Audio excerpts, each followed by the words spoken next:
What happens when a billionaire's carefully crafted world is shaken, not by a business rival, but by a single cutting remark that sparks a quiet storm? This is the story of a black woman whose silence became her greatest weapon, whose grace turned insult into opportunity, and whose strength would change everything. Stay with us, because what unfolds will keep you guessing until the very end. If you are new to the channel, then please subscribe to the channel and like the video, and tell us where you are watching from. If this story moved you, we would love to hear your thoughts, so drop a comment below and tell us what you think. Now, let's jump into the story. Nathan Cross had built his life from nothing. His journey from a small-town boy with big dreams to a respected tech entrepreneur was the kind of story people loved to tell. Every brick of his modern villa, every detail in his polished life, spoke of long years of determination and skill. Yet for all his business achievements, Nathan valued peace and order above everything, and no one understood how to keep that order better than Marina. His trusted house manager of 8 years, Marina had a quiet grace about her. She was never one to seek attention, yet her presence had a way of making things run smoothly. She managed the staff, handled last-minute changes, and ensured that Nathan's home was a place of comfort and precision. To Nathan, she was more than an employee. She was a cornerstone of his home's success. One summer evening, the villa glowed under strings of golden lights. It was the night of an intimate garden dinner party, an event that brought together a mix of old friends, business partners, and influential figures. Nathan moved from table to table, greeting guests, ensuring the atmosphere was relaxed but impressive. Celine Ward, Nathan's partner of 3 years, was the perfect image of elegance. Her family had been part of high society for generations. She wore status like a second skin, never missing a chance to remind people of it. Appearances were everything to her, and she took pride in controlling the image she and Nathan projected to the world. As the evening unfolded, the sound of clinking glasses and polite laughter filled the garden.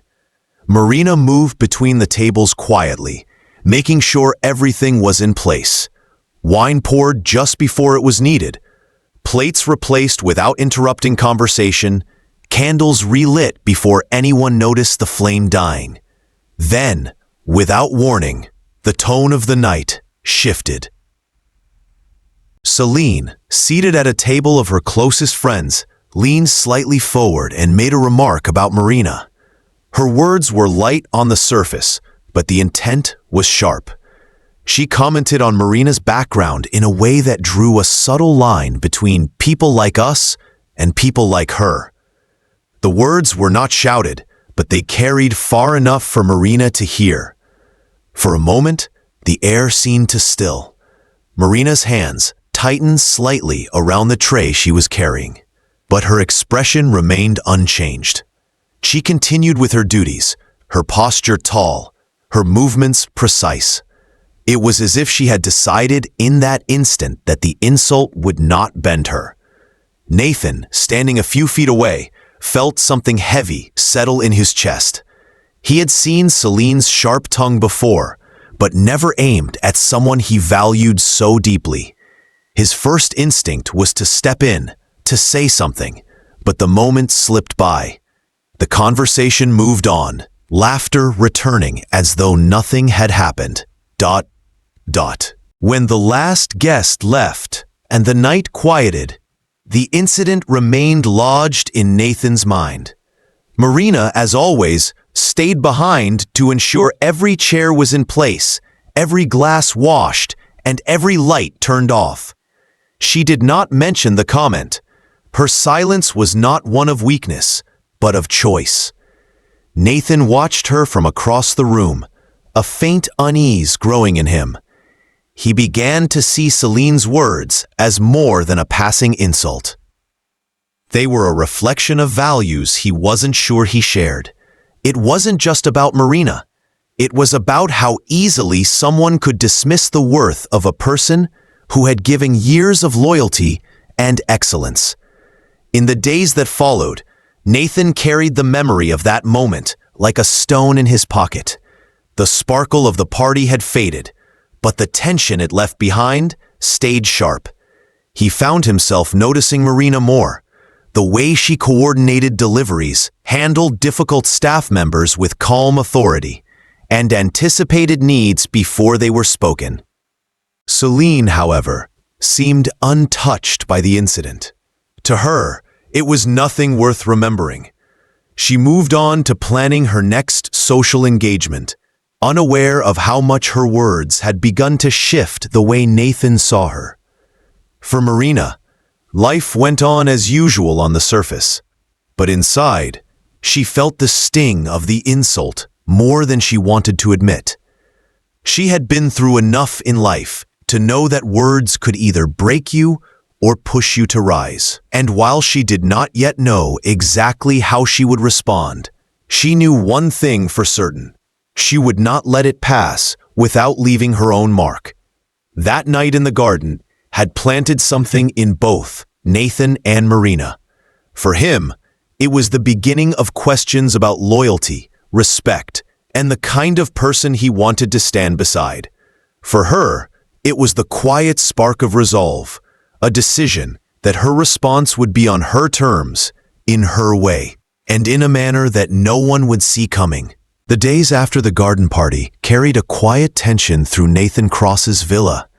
The golden glow of that summer evening had long faded, but the memory of Celine Ward's sharp remark toward Marina lingered in the air like an unwelcome shadow. Nathan found himself replaying the moment over and over, hearing the exact tone in Celine's voice and watching the way Marina had absorbed the insult without a single visible reaction. Marina, however, had no intention of letting the comment define her. She had learned long ago that reacting in anger often gave more power to the person who tried to belittle you. Instead, she turned her focus inward, deciding that her answer would come through action, not words. Each morning, she arrived earlier than usual, her quiet footsteps echoing in the marble hallways as she began her work. She reviewed the day's schedule for both the household and Nathan's business events, anticipating needs before they could turn into problems. When the gardener called in sick, she reorganized the staff without complaint, ensuring the grounds were immaculate before Nathan returned from a meeting. When a delivery for the upcoming corporate luncheon was delayed, she arranged an alternative menu within an hour, coordinating with local suppliers she had built trust with over the years. Nathan began to notice these details. It wasn't that Marina was doing anything dramatically different from before. It was that she carried herself with a renewed focus. There was a deliberate precision to her work, as if she was quietly proving that she was not only capable, but indispensable. One afternoon, Nathan returned home unexpectedly early and found the household in the middle of preparations for a private business reception. The atmosphere was calm but efficient. Marina stood at the center of it all, directing the catering staff, checking the lighting, and even adjusting the seating arrangements to encourage better conversation among the guests. She moved with a kind of effortless authority, her voice calm, her instructions clear. That evening, the reception unfolded flawlessly. Guests left praising not just Nathan's hospitality, but the smooth professionalism of the event. More than one of them made a point to compliment Marina directly, noting her attention to detail and her warm but understated presence. Nathan accepted the praise with a polite smile, but privately he knew it belonged to her. Celine, on the other hand, seemed increasingly irritated by Marina's growing presence. To her, the compliments from guests felt like a shift in attention she did not welcome. She carried herself as though the villa and everything in it existed to reflect her image, and Marina's quiet influence disrupted that picture. One evening, Nathan returned home to hear Celine speaking on the phone in the sitting room. Her voice carried easily down the hallway. She was telling a friend about the dinner party, dismissing Marina's work as just doing her job, and hinting that the staff had been getting too comfortable. Her tone was laced with condescension, the kind that suggested some people would never belong, no matter how much they contributed. Nathan stopped just short of entering the room, choosing instead to listen. Her words struck him in a way they hadn't before. Perhaps it was because he had seen Marina's unshakable dedication in the days since the party. Or perhaps it was because he had begun to feel a growing discomfort with Celine's view of the world. Either way, something inside him shifted. Meanwhile, Marina remained focused on her work. She did not know about the conversation Nathan had overheard, nor did she need to.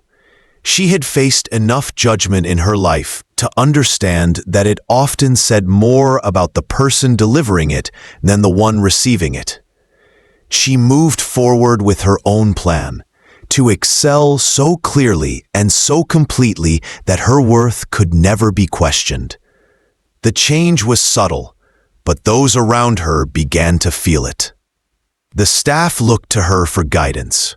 Suppliers prioritized her calls. Guests at events sought her out for conversation. She was no longer just the person making sure everything ran well. She was becoming the person people trusted to make it happen.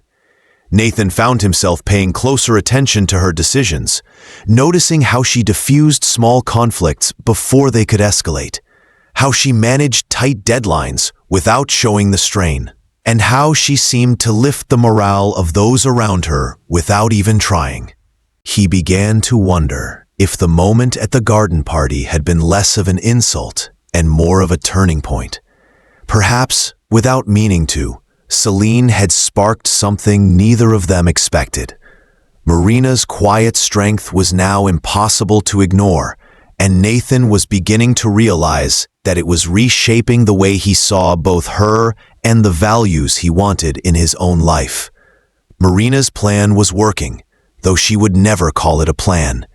For her, it was simply the way she had always lived, meeting challenges with discipline, answering doubt with excellence, and letting her actions speak louder than any defense she could give.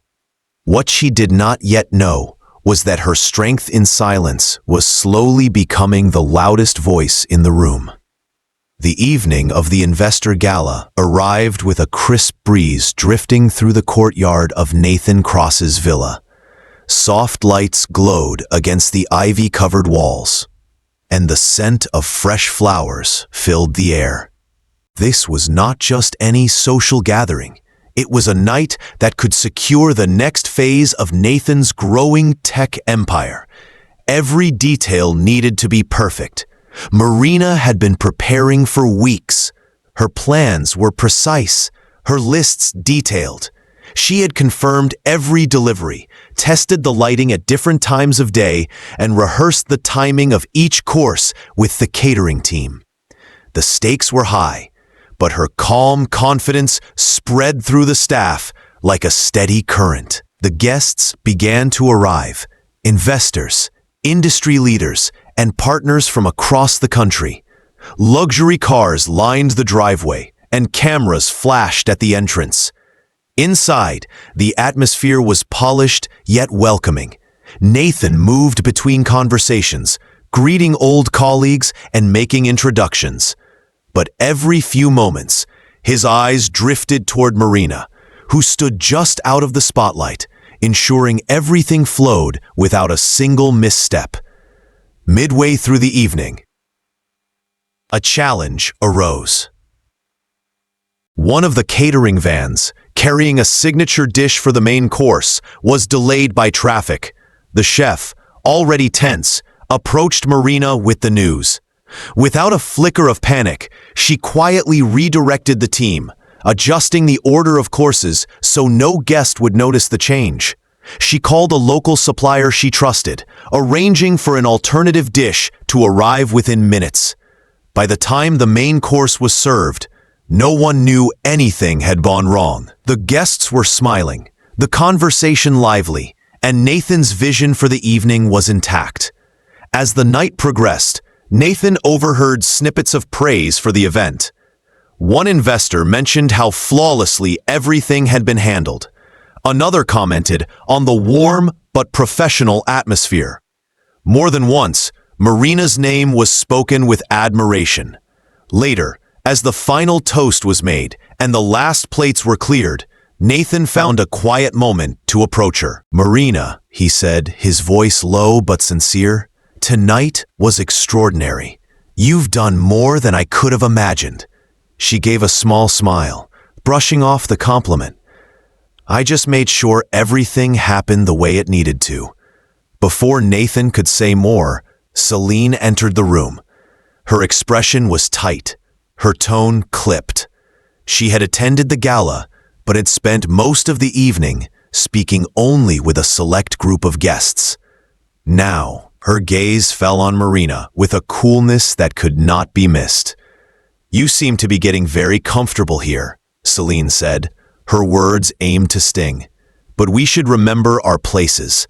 This is not your world." Nathan felt the tension coil in his chest. In the past, he might have ignored it, letting the moment pass. But tonight, something in him had changed. He looked at Celine steadily, his voice firm. "Marina is the reason tonight was a success. She's not just part of this world, she's essential to it. And she's earned my respect in ways you can't even imagine." The room went quiet. Celine blinked, clearly unprepared for his defense.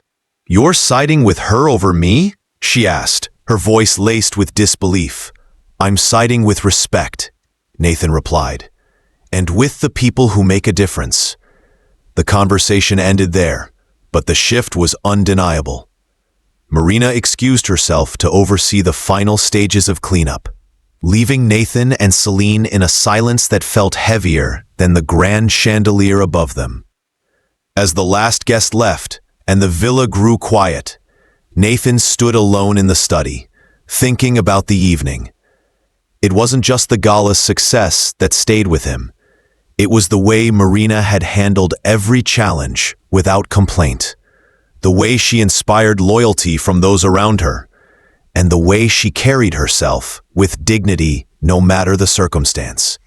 He began to realize that the moment in the garden weeks ago had been the first sign of something bigger, a change in how he viewed the people closest to him and the values he wanted to live by.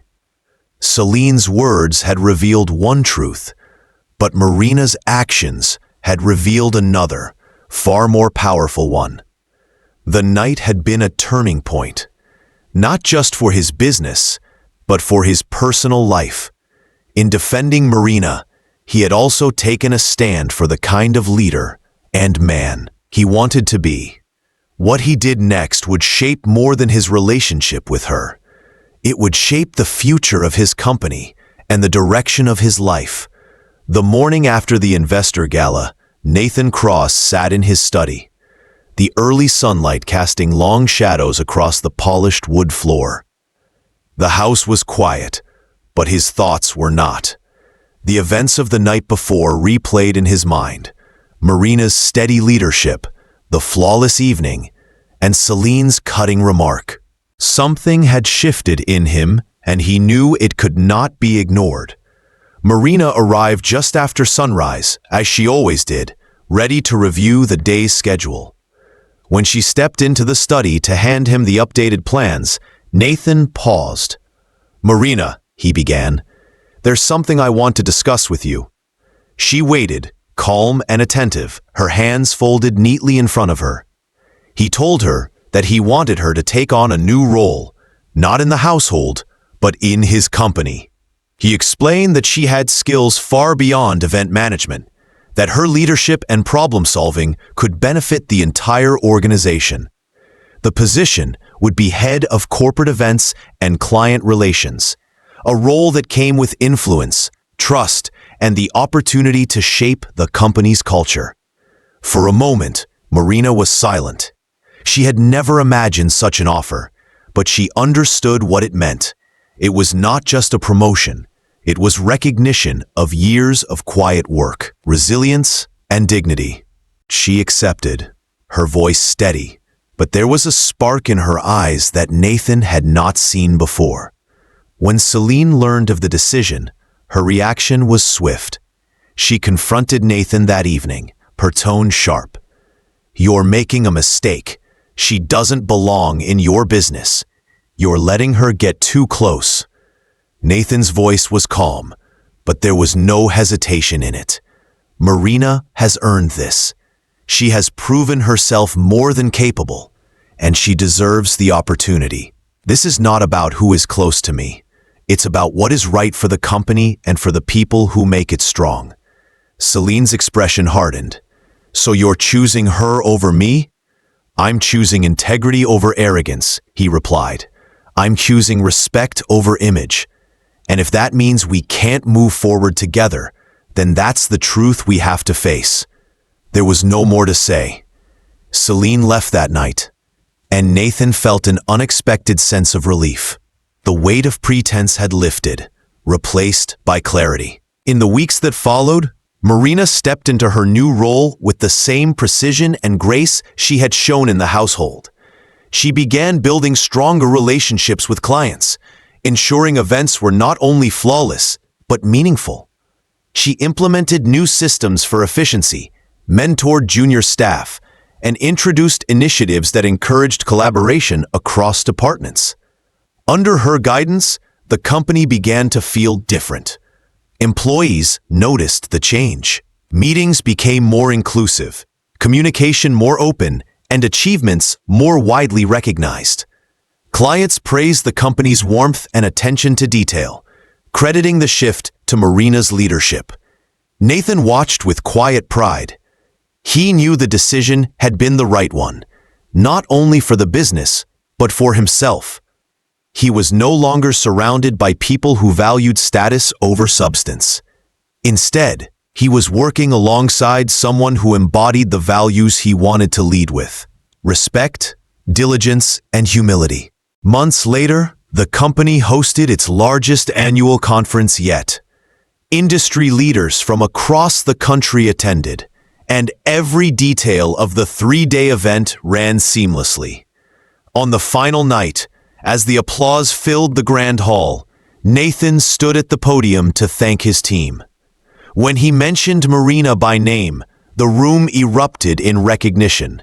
She stood at the side of the stage, her smile modest, but the pride in her eyes undeniable. After the conference, in a quiet moment away from the crowd, Marina told Nathan something she had never shared.